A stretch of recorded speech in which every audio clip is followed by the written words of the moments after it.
Hello mga ka-guys, ako po si Lanita Moon at ito po ang aking bagong FB.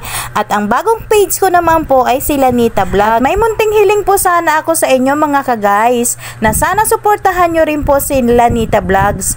Na kung ano po yung suporta na binigay nyo kay Camera Chismosa, sana ganun din po kay Lanita Vlogs. Ano ba yun? Bulol-bulol na naman ako. At bago po ako magsimula ng voiceover ko, ako po ay lubos na nagpapasalamat sa mga followers ng Camera Chismosa.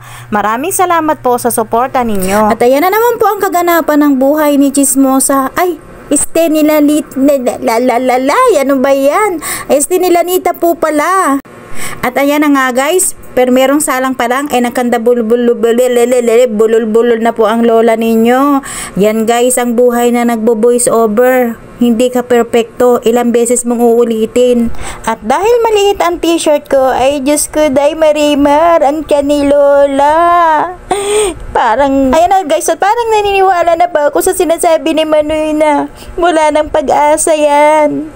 Pero hindi ako papaya guys. Kailangan mag-positive lang ako. Positive. Na kailangan malampasan ko yan. Kailangan lumiit yan. At kailangan gumawa pa tayo ng paraan para lumiit yan. At dahil naliit ng gising ang lola nyo, ayun, naligo, walang mainit na tubig. Hindi niya pinansin yung lamig ng tubig. Ang mahalaga sa kanya ay makarating agad sa Amoranto. Pero si Manoy naligo nang may mainit na tubig. At kung kakantyawan ko naman yon, ang sasabihin naman niya sa akin ay ang kapal kasi ng balat mo kaya hindi ka lalamigin. Hindi ko nga rin po alam kung bakit hindi niya ako ginising kanina, samantalang nauna siyang gumising. Siguro po, tinatamad siya.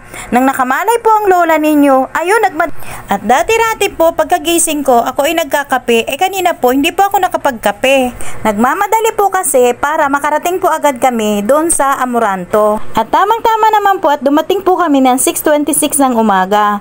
So, may 30 minutes pa ako. At syempre, hindi po sayang yung 25 pesos na bayad ko. Hanggang dito na lamang po. Maraming salamat po ulit sa suporta.